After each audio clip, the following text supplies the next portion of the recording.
What's up, Mandate family?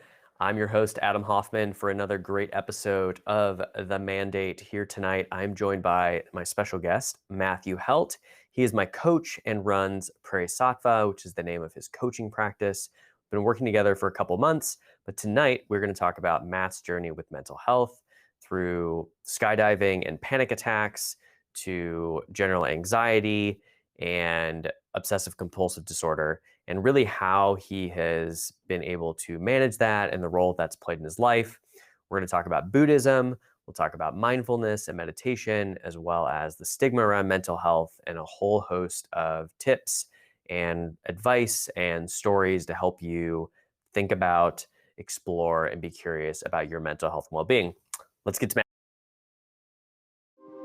Welcome to The Mandate, a show featuring intimate conversations about men's mental health, masculinity, and identity. We bring you stories to inspire you, experts to guide you, and the tools you need to become the man you truly want to be. It's time to sit back, relax, and open up. Live from the Mandate Studio in Austin, Texas, here's your host, Adam Hoffman.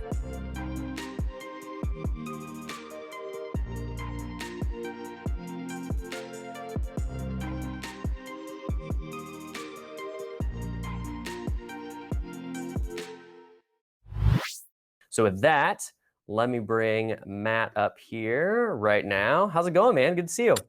Good to see you. Doing good.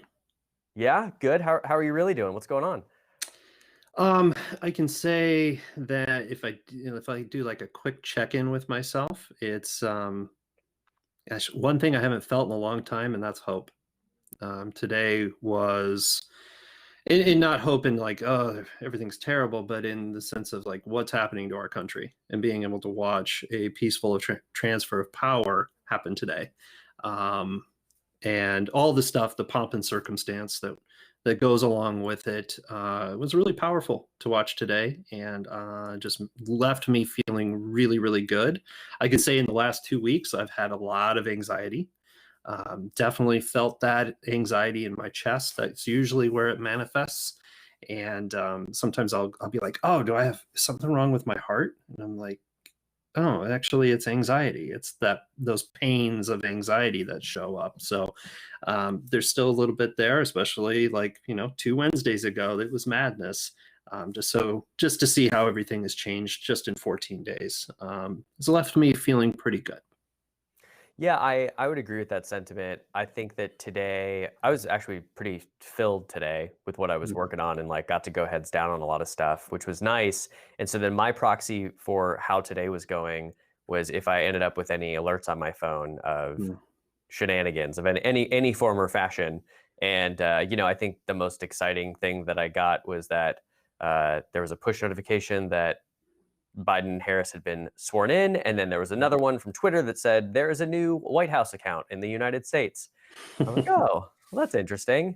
And, I say all that knowing that it might not have felt that way for everybody who might be scared or concerned or having that feeling of anxiety of like, well, what are these next 4 years going to hold for me? Like I thought that there was progress, and, just being able to, I think, continue to acknowledge that people are feeling all sorts of things right now is probably the most healthy thing that we can do.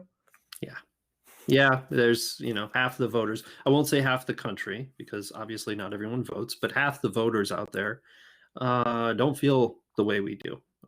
So how can we honor that instead of saying, well, just get over it?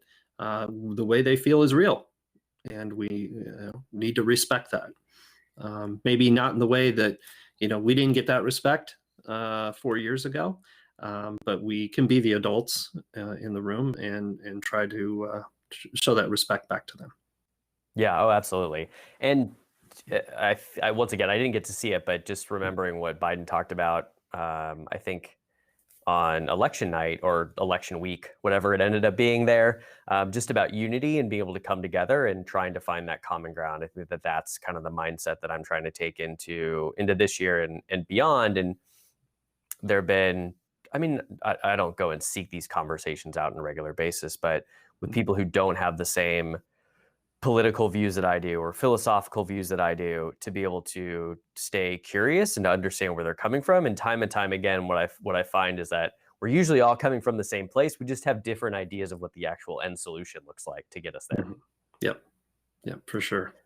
Well, with all that being said, we will leave that subject and carry on. I always love to start with talking about your journey with mental health. And you're one Mhm. of the people in my life that I've just always been so impressed by your willingness to share so openly about what you've gone through. But I'd love to hear, uh, when did you first start to think about Matt's mental health or your emotional and mental well being? Yeah, it was, I think when I got real serious about it was when I was at the tail end of my mental health crisis, which I didn't really realize I was in. So that started when I was 25. It began with a skydiving trip. I really wanted to get over my fear of heights. So I organized a trip with a bunch of people from work and said, "Hey, we're going to go learn how to skydive. You want to join me?" And so I think there were 7 or 8 of us that got together and went through the training, and it was static line. So you did your very first jump by yourself versus just, like, hey, I'm gonna strap myself to a guy and he's gonna do everything. Wow. So not a smart move, especially for somebody who's terrified of heights. I went through the training and then was the first person in the group to volunteer, saying, "Yep, I want to jump first." And when we got up, a very tiny plane, I'm sit kind of like curled up and my knees up near my chest, right next to the door. The flight instructor opens the door, and you're supposed to crawl out and hang off the bottom of the wing. And when I did that, I had a panic attack. Kind of lost all sense of where I was, what's going on. All I knew is that I had to let go of this wing. And when I did that, I just completely blanked out. I saw a wing fly, not a wing, but an airplane fly away from me. And the first thought I had was, why is there an airplane flying away from me? And I couldn't breathe, and it felt like my heart was going to jump out of my chest. So, luckily, parachute, the airplane pulls your chute for you. I had a radio on my shoulder, and they talked me down, turn left, turn right.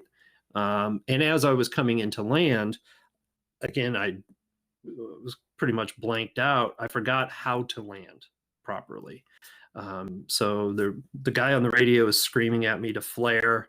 I didn't flare, and I just smacked into the ground. Um, Fast forward after that, luckily I wasn't injured too bad. I did rupture a disc in my back, which is, didn't hurt then, but caused things later on. But a week later, I'm at work, and one of my colleagues comes up to ask me a question, and out of the blue, I have a panic attack.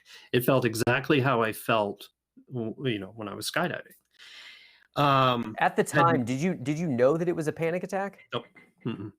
No, and one of the things that that I learned over the years, um, was that oftentimes a panic attack will feel exactly like a heart attack. So I thought I was having a heart attack, and so I, for some weird reason, just like said, "Hey, I've got to go," and I ran to the bathroom, and I kind of like sat in the bathroom having this panic attack. Which, I mean, if it was really a heart attack, I'd have been dead because I was isolating myself. But just tried to get away from the situation. It was like this, fight or flight. Well, in the moment I had the flight, I ran to the bathroom. About 10 minutes later, everything went away. I was back to normal. And I just kind of chalked it up to, oh, that was weird. Um, but what it did is it set off about a 2-year cycle of constant panic attacks. So it was where I'd have one panic attack a week. And then I started to have 2 or 3 panic attacks a week, and then I got to be daily, and then multiple panic attacks a day. And then the other thing that not only was I having these panic attacks, was that what I also didn't know at the time was I had obsessive compulsive disorder. So as the anxiety increased, so too did my OCD symptoms. And the OCD symptoms would creep up, and it would cause more anxiety. which would, it was just this ratcheting effect. And yeah, and the whole time for, the majority of those 2 years that I was going through it, I convinced myself that it was something physical. It wasn't, it couldn't be mental. It had to be physical. So I saw dozens of doctors, and nobody back then, this was, 20 years ago, back then, nobody said, we think this is mental. It was like, well, let's put you through another round of tests. Okay, let's do this. And then I go see the cardiologist. So I saw, multiple cardiologists, hooked up to heart monitors. I actually wore a heart monitor for a month. And every time I had a panic attack, I had to push the button. And then I got the results back and they said, there's nothing wrong with your heart. And it made no sense to me at all, because I would have these severe chest pains. I'd have this pain that would go up through my neck. My left arm would be in pain. It would go, all the symptoms of a heart attack. Yet they're telling me there's nothing wrong with my heart. So that was really difficult to try to manage all of that. And it wasn't until I got close to my 27th birthday. And I'll tell another story about being 27. But my wife says to me that she says, I'm pregnant. And rather than, a normal reaction from a husband would be, celebration, pick her up, swing her around. Instead, I had this like dread, because I was barely able to manage myself at that point. There were a lot of things going on, not just the OCD and the anxiety, but also self-medicating. The thing I noticed was if I had a drink, those symptoms would go away. And if I had 2 drinks, it would bury it even deeper. And so I started seeing a connection between my self-medicating. There's this thing, she's now pregnant. I need to get serious help. So what I did is I went and I set up an appointment with my internal doctor. We met and I told him everything that was going on. He's like, great, there's a pill for that. And it gave me no instructions. There was no sort of psychiatric help at all. It was just, take this pill, let me know how it goes for you. So I did that. And within 4 days, I think I had every severe side effect that's listed on the medication. And I took myself off of it. And that's the biggest no-no when it comes to these meds, is to take yourself off, because then I really spiraled out of control. So like I said, this was right before my 27th birthday. One of the things that the OCD, the narrative that I had built in my head around this, was that I was going to die when I turned 27. Oh, wow. And the only reason that thought was stuck in my head was because a lot of my idols died when they turned 27. Kurt Cobain, Jimi Hendrix, all these musicians. And even though I would tell myself, this isn't rational, you're not a rock star, you're not doing heavy drugs, right? I was drinking, but I was kind of in denial about my drinking as well. But all of these things, I just knew, this isn't me. But yet the thought would not go away. You're going to, it was this repetitive thought. You're going to die when you turn 27. So I had all of these factors kind of come up to this point. So I took myself off the medication, started to spiral completely out of control. It was Thursday, February 28th, 2002. I couldn't stand it anymore. The thoughts in my head were just out of control. So I went to bed. And as I'm laying in bed, I could hear 2 men have a conversation in the living room. And I knew that there were not 2 men in the living room. And that's what terrified me. It was pure terror at that point. So then Friday, March 1st, I go to work, and I know I shouldn't go to work.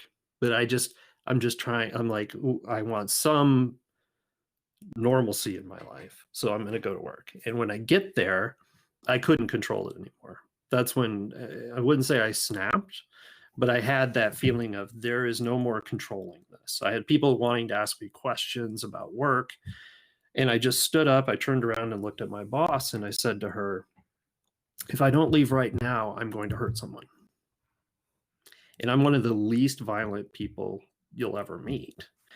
And she didn't know how to react to that. Most people wouldn't, right? We're not trained in how to deal with mental crisis.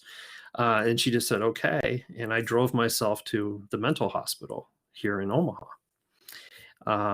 Called my wife, said, you should meet me at the hospital. And she did.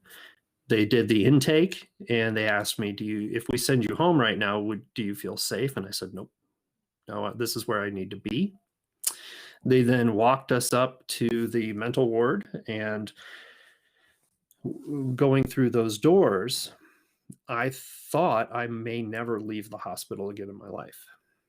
I thought I would probably, I was admitting myself for life, and turning around and looking and seeing my wife stand there and knowing she's pregnant. It just ripped my heart out. But I couldn't lie about it anymore. I had to get help. So yeah, that's what I did. I checked myself into the hospital, and that was when it became very real that I had. It's a very long-winded answer, but that's when it became real that I am mentally ill. Wow. Yeah. And I think you shared some stuff there that I actually hadn't heard before. But I so appreciate your openness to share stuff like that. I mean, that's quite the journey that you were on. And I think in a lot of cases, one that doesn't get shared very often, especially when it comes to going to like into an actual clinical setting, like you mentioned there in Omaha.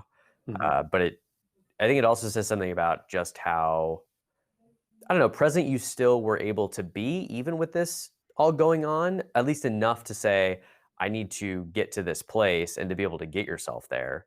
Um, Yeah, I was really lucky in that with my particular mental illness, I didn't lose full control. You'll hear these stories where somebody gets they lose absolute control. Like they'll take all their clothes off, and then the police find them in the middle of the street yelling. Right. So I am very grateful that I didn't get to that point.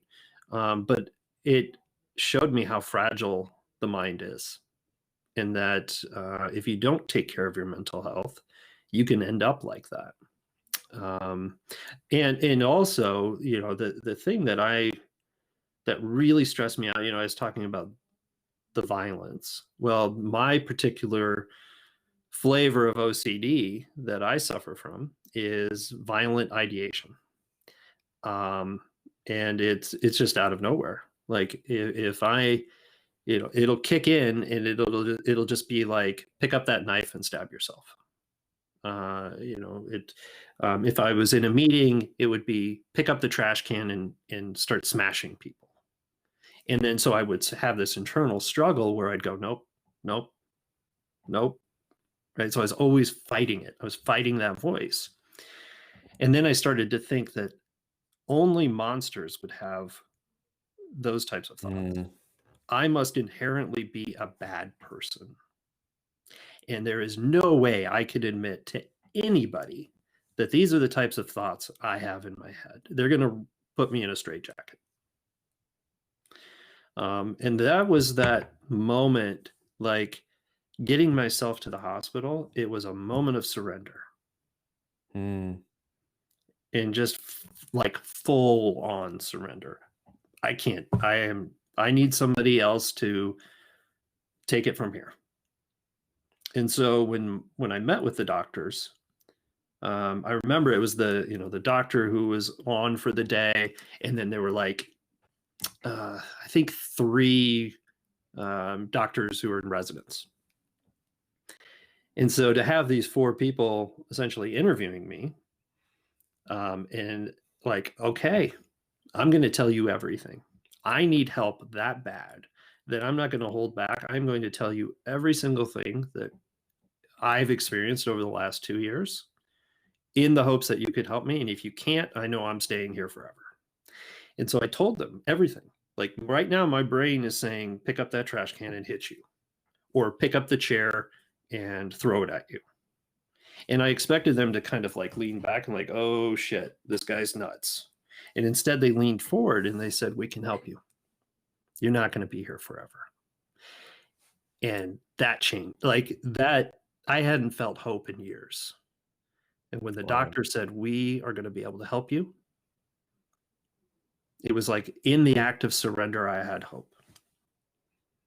That's incredible, man. And I feel like it's also a really good analogy, albeit maybe a pretty intense one, of almost what we need to do at a societal level when it comes to people's mental and emotional well-being is we need to start leaning in instead of leaning away. You know, when Mhm. you've got a friend that comes to you that's telling you about how they're feeling because finally they've hit their version of rock bottom or hopelessness and they're willing to finally get over their fear to share it with somebody, and our reactions are like, whoa, whoa, whoa, that's heavy, man, like keep that's not part of this relationship, keep that over there.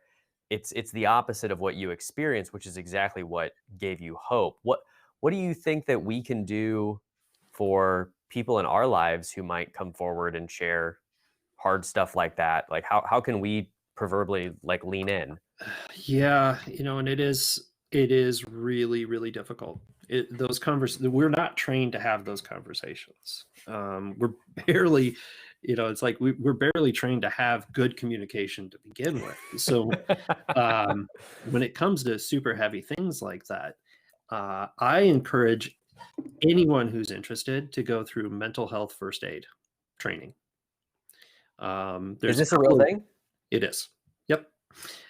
There's a couple of different ways to go about it. I know that there's a 4-hour class and there's an 8-hour class. So I did the 8-hour training. A couple of years back, I organized a training here in Omaha. Almost every city has a group that will lead mental health first aid training.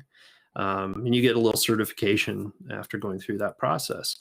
But it just teaches you how to have the conversation, how listen to somebody who's potentially in crisis. What kind of questions can you ask to determine the level of severity? Oftentimes we think, well, if we think somebody's suicidal, the last thing you want to do is ask them if they're suicidal. And that's actually the wrong way to think about it. If somebody is in crisis and they are contemplating um, taking their life, it is absolutely appropriate to ask, are you thinking about taking your life? Because that's how you can start to gauge that severity. And if they say yes, then you know the next question to ask. Do you have a plan in place? Yes. Do you have a date and time? Yes. Right. And then that way, okay, now I need to, I'm going to sit here with you and I'm going to call 911 and we're going to get you the help you need. It's okay. Rather than, oh, this ain't my problem. Or, well, let's send you home and hope it doesn't happen. And then I'm going to talk to all my friends, like, oh, they're thinking about killing themselves. What do I do? We need that kind of training, and we need that awareness. Hmm. I think it just starts with awareness.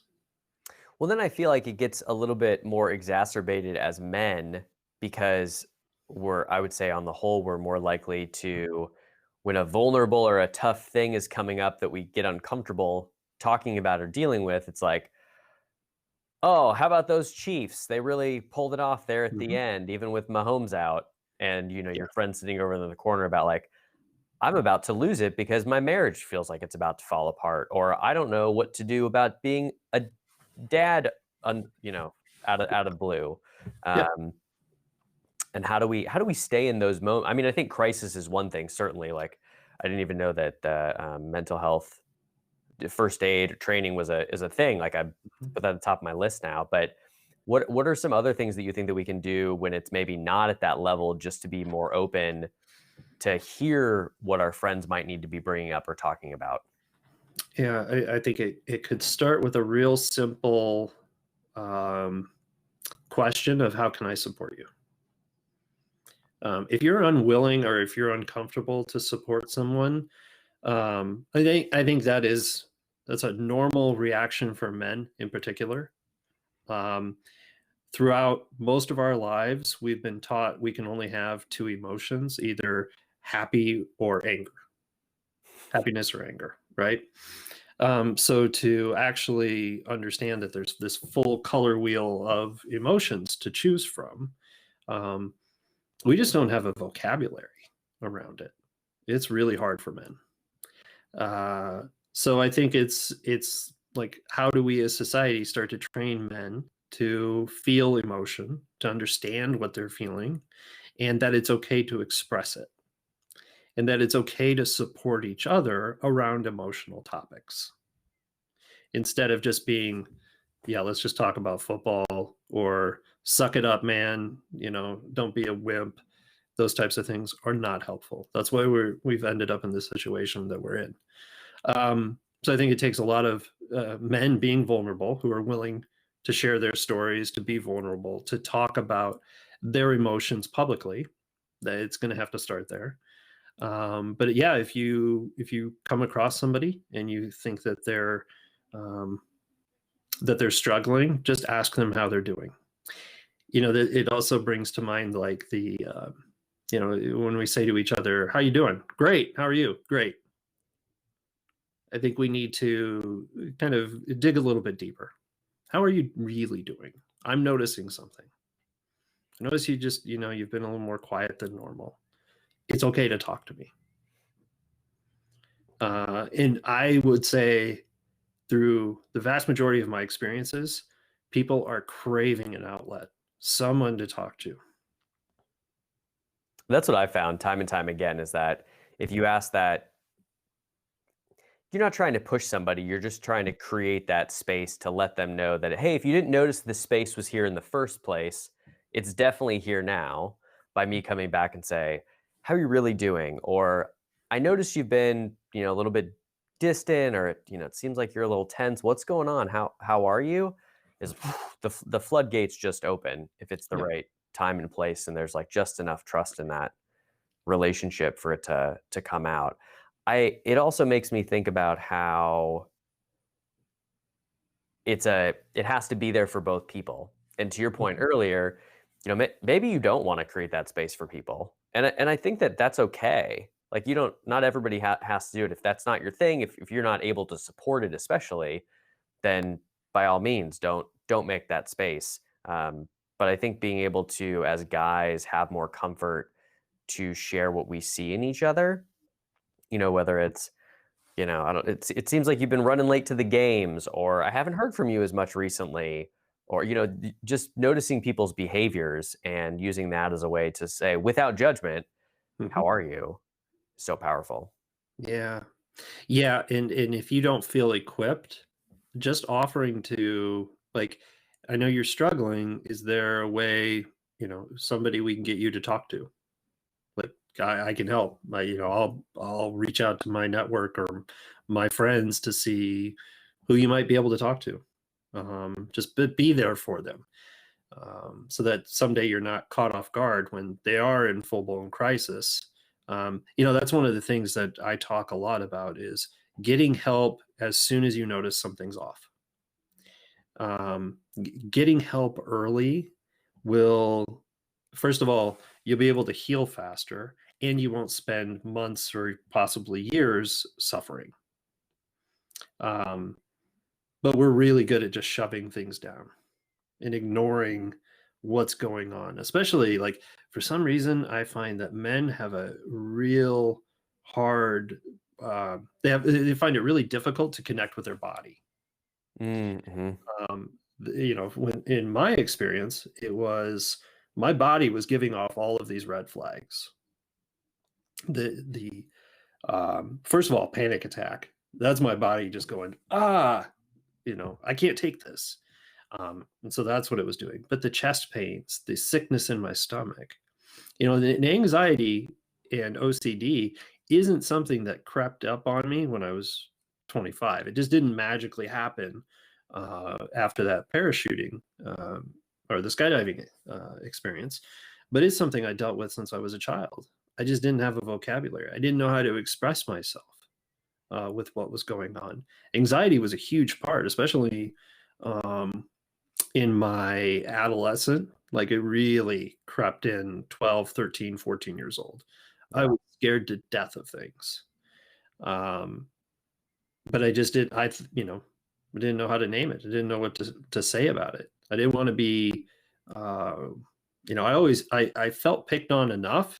I didn't want to be picked on because of emotions. Right. You know? When I was really young, there was this kind of label that stuck with me was I was a shy kid. Well, it was actually because I was pretty terrified of most things. Um, so yeah, I think that there's a lot more we need to be doing around emotional intelligence, teaching people about what they're feeling, what's your body telling you. Don't Mhm. ignore it. Yeah, I hadn't well, outside of myself and sort of my experience, similar to you in that I don't really up until a couple months ago, I hadn't started my mental health story, if you will, until the age of, I don't know, whatever, 24 Mm. is when something happened that was enough for me to go and say like, hey, something doesn't feel right here. And I, went to a general practice doctor just like you. Mhm. But then once I had language for it, it was like, oh my gosh, no, this has actually been something that's been with me for a long time. And it was really interesting earlier when you were talking about you wore a heart monitor for a month. Same, I did the same thing in Mhm. third grade. Really? And and yeah, and it was, I've written about like it was the heart monitor. I've had my lungs looked at. I had my stomach looked at. I mean, everything. And it was like, Adam, like everything comes back. It looks good. Like you get good grades. You seem to have friends. Like you're in shape. Like vitals look good. I don't know what's going on. And I was talking to my mom about this the other day, and I said it's interesting when you kind of look at what the I don't know, conditions of the age are, if you will. And at Mhm. that time, I remember everything was all about stress. Like all my parents' books were about stress this, stress that, de stress. And it was crazy to think that a kid in elementary school would have any sort of stress, right? And so it wasn't even like it was in the doctor's list order of operations to even consider anything like anxiety in a 7, 8, 10-year old. Yep. And then just come to find out, yeah, the reason that I, was literally on the toilet some mornings for hours because my stomach was just curled up in knots, like, wasn't kind of because I had a stomach problem. It was because I had an anxiety problem. Yep. Yeah. And if somebody would have had the awareness, like as a third grader, of course you're not going to have the awareness. But if some adult would have had awareness around that, and we're able to alleviate your suffering and talk about it and say, what's going on? I ended up in therapy. But so my first time in therapy, I was 11 years old. Hmm. And it was because, my parents were divorced. My dad moved to Pendleton, Oregon when I was 5 years old. And I was being bullied pretty severely in fifth grade. I wanted to escape. And so my mom was like, I was living in Sioux City, Iowa. She said, you're not moving with your dad. You're going to see this therapist. And there was a lot of shame around that as an 11-year-old and a boy. And it's like, oh, they're saying something's wrong with me. And that's all I could feel. Something's wrong with you. And what I was really feeling was, who's going to take care of me? I need to feel safe. Hmm. And so I'm going to try to construct my own safety net here. And the only thing I can think of is get the hell out of here and move to Oregon. And then when I was in therapy, like within 2 or 3 sessions, I was like, okay, I don't want to go through this anymore. I'm going to tell him whatever he wants to hear. And it worked. And then said to my mom, yeah, he doesn't need to see me anymore. Cause I was like, yep, I don't want to move no more. I want to stay here. It's just whatever I could to get out of those therapy sessions. So my first experience with therapy wasn't great, so the thinking about going into therapy again at any point was, like, oh, I don't want to do that because that was a bad experience. Um, yeah, I probably should have stayed in therapy if he would have dug deep and been like, yeah, no, you're not getting out this easy. Let's really talk Hmm. about what's going on. One of my first jobs out of college, every morning I threw up. I'd show up at work and I threw up because I had so much anxiety in my stomach. But then again, I had no idea that it was mental. I just thought I convinced myself I was allergic to milk and I quit drinking milk. How about that? That's a really good one. Yeah, it's amazing what we can convince ourselves of to avoid the areas that feel painful to us, especially those areas that are really created through, societal norms and stuff. Like the stigma around seeking help is for people who are broken. It's why I talked to a guy last week, Eric Nielsen, who was talking about his relationship with his therapist, and he's like, a- any guy that I've talked to who's been in therapy, they always say, "I wish I would have seen a therapist sooner." Hmm. And most of them continue to see a therapist at the same interval as if they'd go and see their dentist. It's like, it's not things are good and steady right now, so I don't need to go and see my dentist every single week because that would be overkill. But I check in twice a year just so that I can have somebody do like a checkup on this thing up here, which turns out is probably our, at least in our day and age, is like our most valuable organ, Yeah. given that it produces the bulk of the value for us, controls the rest of these things. It's like, let's make sure that thing is taken care of. Yep. So let's fast forward forward again to, you are in the uh, hospital in Omaha Mhm. getting care, and you've now made it through. What's life like afterwards? What does self-care look like for Matt? Yeah. Great question. So, And I don't want to gloss over your experience in there oh, by yeah. by all intents and purposes, but I figured the self-care part's important. Yeah, yeah, that's a kind of good way to to segue into this. So I was only in the hospital for 4 days, and really, I probably could have been out in 2.5, but it was a weekend, and so I had to wait till Monday, and you know, um, but when I got out, there was a feeling of euphoria because again, I had not felt good in so many years, and I was on the right medications. My brain was starting to chemically come back to normal, and all I wanted to do was talk. I'm not a big talker, right? And my wife said you wouldn't shut up for 2 weeks. All I did was I would talk to anybody who would listen, because I felt joy, and I wanted to talk. I wanted to talk about my experience. Um, the doctors were really good about telling me, hey, if you want to maintain this, here's what you got to do. You have to see a psychiatrist and you have to see a therapist regularly. So for the first 3 years after I got out of the hospital, I was really good about it. I wanted to make sure that the medication, I never had a reaction of, I want to get off this medication, which a lot of people will tend to have. Like, no, I want to take this as the least amount of time as possible. I didn't have that reaction to one of my medications. I did. I was on Xanax, and that one scared me because it made Mm. me feel really good. And I had also done research about its addictive properties. Um, so I was only on Xanax maybe 4 or 5 months, and I didn't need it anymore. That got me over the hump. Um, but I kept up on my medication. I increased it when it was appropriate, and I would talk to my doctor and say, "Hey, a lot of my symptoms are coming back," and he would say, "Okay, let's go up, 50 milligrams." And so we would do these, until we got it right. We kind of had it locked in. Um, and then a big piece of it was not just relying on medicine or therapy, but having a mindfulness practice. Hmm. And being able, so something out of that experience, there was a definite hole in my life, and I went searching to what would fill that hole, and it was pretty clear that it was having a spiritual practice.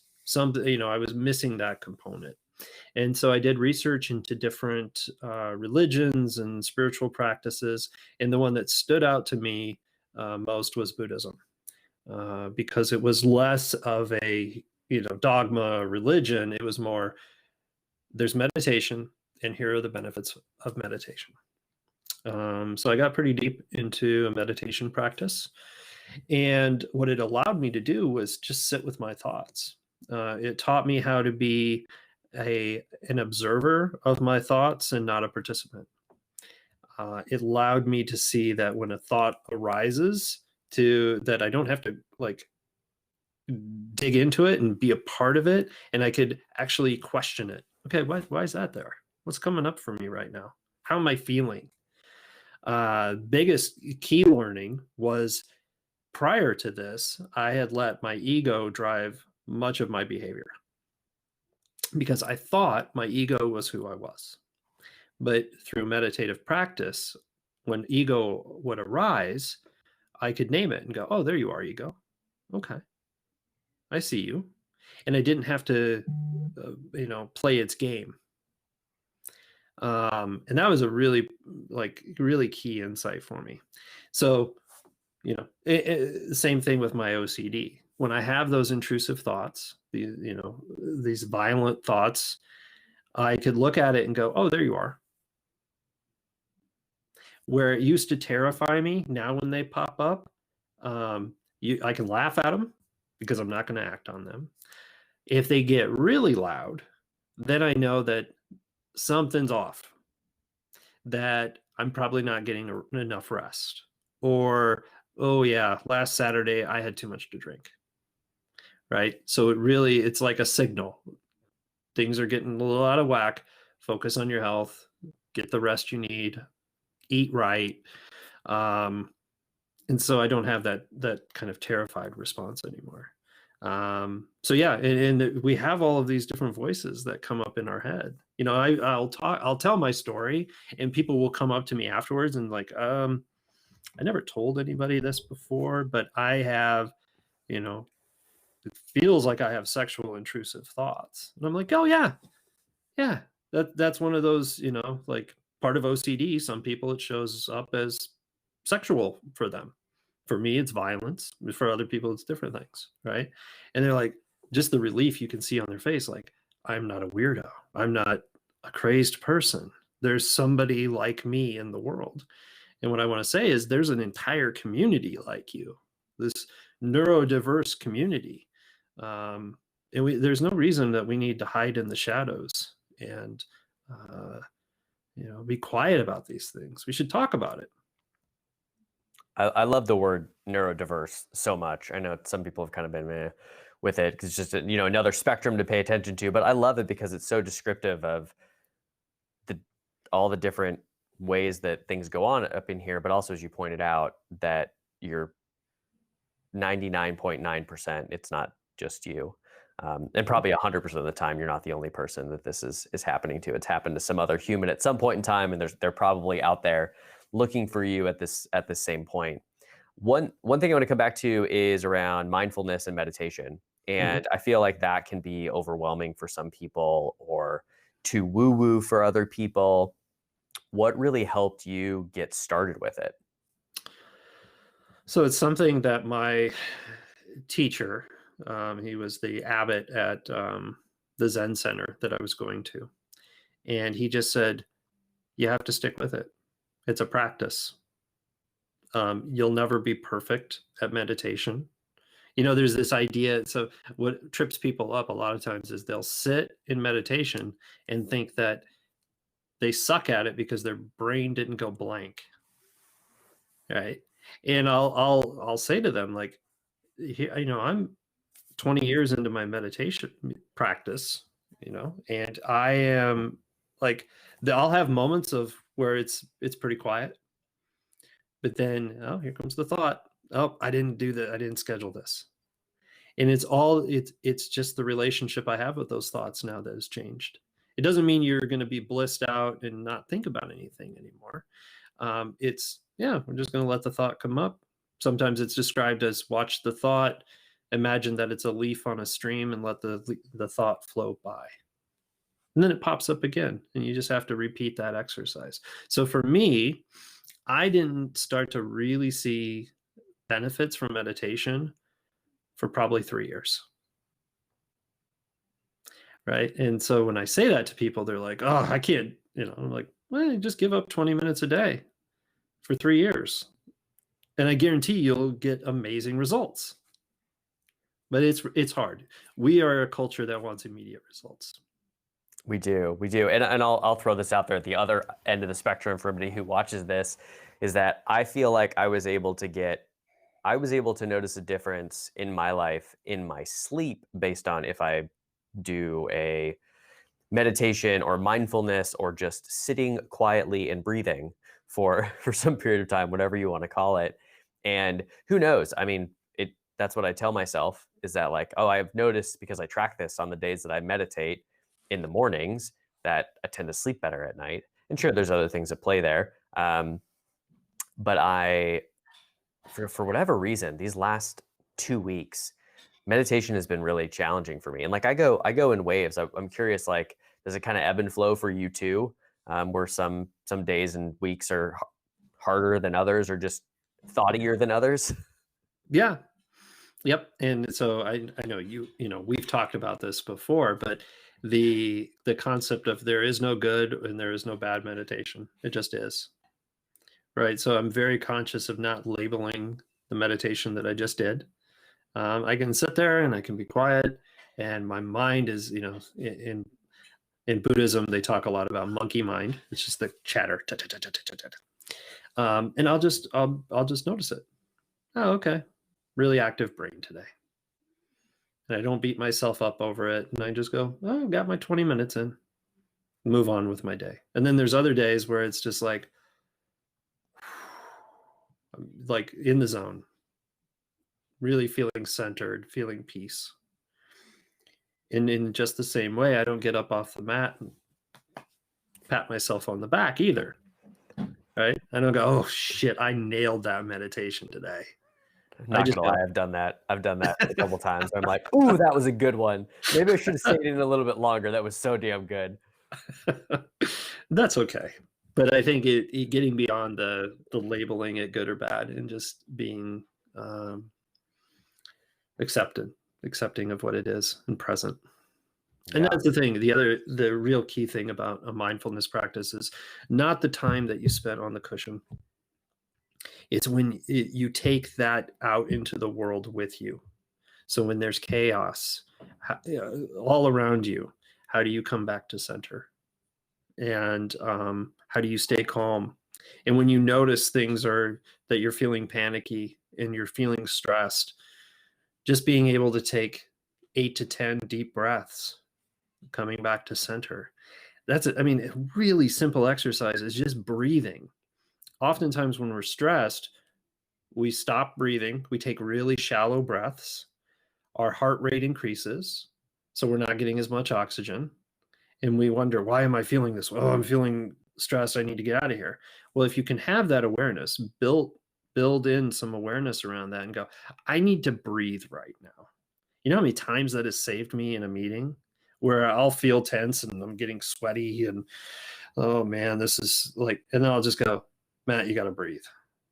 And nobody knows. Nobody has a clue what's going on. And I'll just sit there and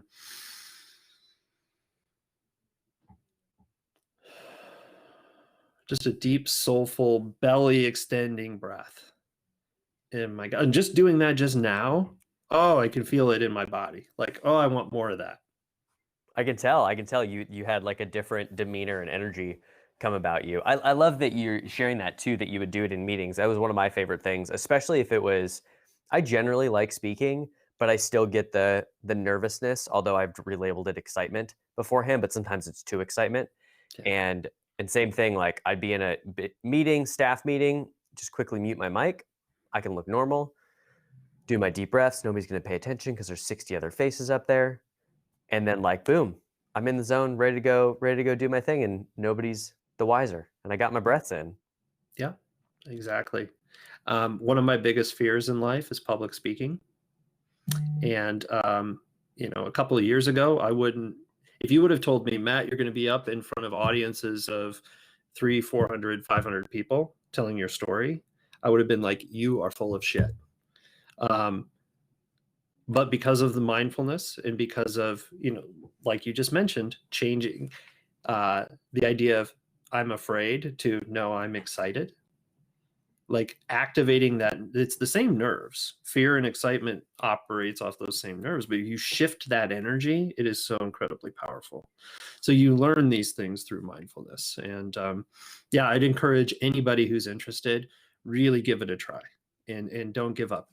keep with the mindset of this is a practice, right? You're not going to perfect it. Just keep at it and you will see benefits. Yeah, it's interesting. It seems like there's a lot of things that are coming out as good for us that almost need like a rebranding or a different way to think about them. And you've got meditation, mindfulness, breathing exercises like we're talking about. It's like, how do we figure out how to make that more desirable for people, and at the same time understand that this isn't something that you become an expert at or perfect or is good or bad. It's just the thing that you're going to do. It's just like it should be just like breathing or walking. Like nobody goes around saying like, "Ooh, I walked really good today." But like you know that you went for a walk, or like, I was really good at chewing just then. Nailed that chewing. But then there are these other things that we like bring so much judgment around, or we have all this stigma around getting help for, like mental health. But like, we'll go see a doctor, we'll go see a dentist, we'll go see a chiropractor, we'll get massages, but like, have to touch this? Well, if I have to do that, it means that it's really broken. So I'm just going to avoid it and pretend it's not that way. Yep. Yeah, that's that damn stigma that's still kind of sticking around. I'm really really hopeful though, because I'm seeing a lot of people come out and tell their story, and especially with everything that's gone on in the world, what's happening to our soldiers coming back from war. There is, it seems like the dialogue is headed in the right way. More people are interested in mental health. There's more importance around it. High profile people who are committing suicide, it kind of just elevates that awareness, and we need to have more discussions about it, more outlets, and not think of it as that we're broken, because we're not. If we have something that goes wrong with our liver or our kidneys, we don't automatically think, oh, I'm a failure, I'm broken. It's the same thing with this organ. You're not broken because there's something that's not right, or you're not feeling well. You need help, and you deserve help. Yeah. You're worthy of help. Right.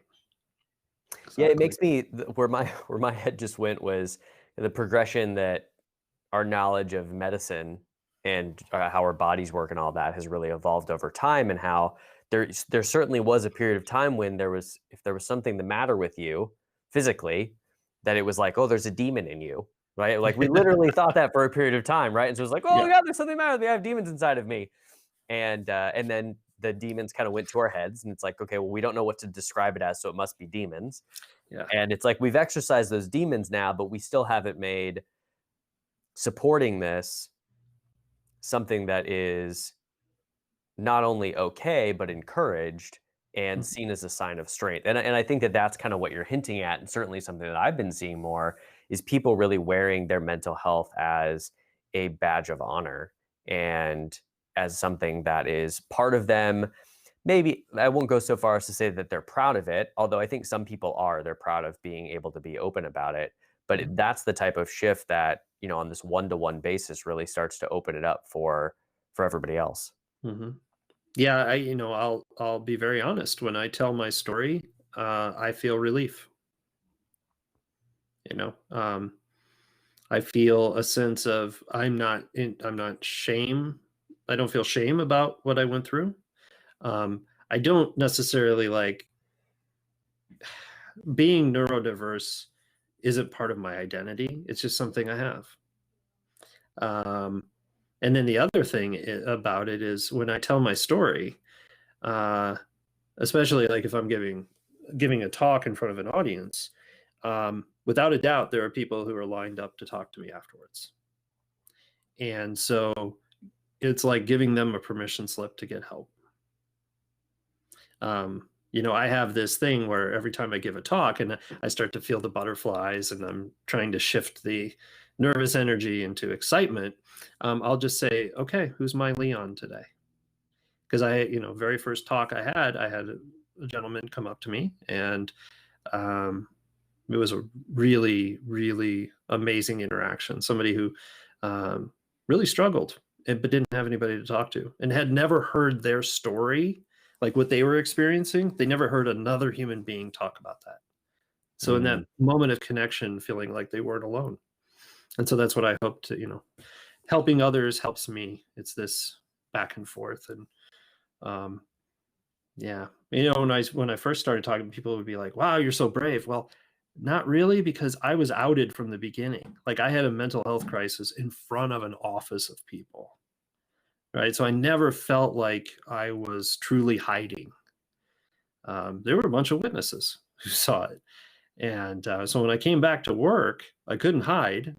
I went, "Yep, I was in the hospital for 4 days, and this is what I experienced." And I had one guy who said to me, "I had no idea. And Matt, if this can happen to you, it can happen to any of us. I thought you were the most put together person in the office." Nope, yeah. not at all.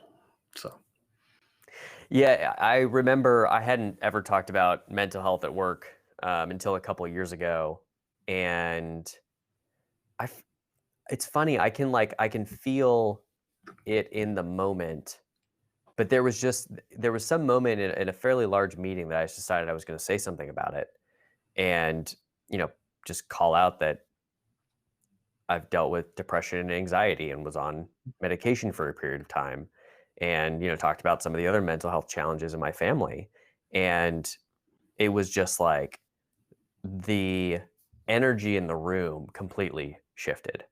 mm, And it's amazing what that can do by just sliding that little bit of vulnerability into a group of people just opens up all kinds of feelings, mhm, good, bad, and different, just feelings, that other people can really get out there and express. And then it's so lovely hearing from people that are, can say things like, your experience with Leon or the guy at your work is like, okay, yeah, I mean, it felt good for me. It just was authentic, and I'm just sharing what is. mhm. And then for you, now it creates this possibility that maybe wasn't there before. Like we don't get to have that many opportunities in life to do that for people. Yeah. Yeah, it's we're humans, and we love stories. That's how we connect. We connect through stories. So, um yeah, if we're feeling up to it, let's share a piece of our humanity, be vulnerable, talk about what we are personally struggling with, and use that as an invitation for others to do the same. Yeah. Well, I propose that we do a two-parter because we didn't get to Okay. coaching. But I think we could probably talk for coaching about another hour. And I know that you and I both want to talk about coaching versus therapy and how did you become a coach, and what can somebody expect in doing that. So I vote to have you come back on again, which means this is now your chance. I always like to say, what's your parting thought for guys or people out there who are watching this that you want to leave them with? Yeah, I would say it's okay to get help. It's okay to ask for help. If you are struggling with something right now and you feel alone, you don't have to. You don't have to be alone anymore. Get the help you deserve. It will not ruin your life to get help. People will not shun you, even though it feels like it. And there may be some people in your life who won't react in the best way. I would just say, if you can, dig down deep inside of you, and ask yourself, how do I want to feel? And if the answer is I want to feel better, then go out there and get the help you need. There you go. Wise advice. Well, thanks, Matt, so much for being here. I Absolutely. always love our conversations. It was great to Likewise. have you on this mandate. Thank you for having me, and I can't wait for part two. All right, we'll talk to you again soon. Thanks for listening to The Mandate with your host, Adam Hoffman. It's time to do your part in raising awareness of men's mental health, shifting the stigma, and having a positive impact on someone's life. Share this episode with a friend who could use some support and post it on your social channels. Have questions or thoughts? Text Adam at 512-980-3935. Find more episodes upcoming live shows, and life-changing resources at mandateshow.com. Your mandate is to take your mental health seriously. Be courageous, stay vulnerable, live authentically. Until next time, y'all.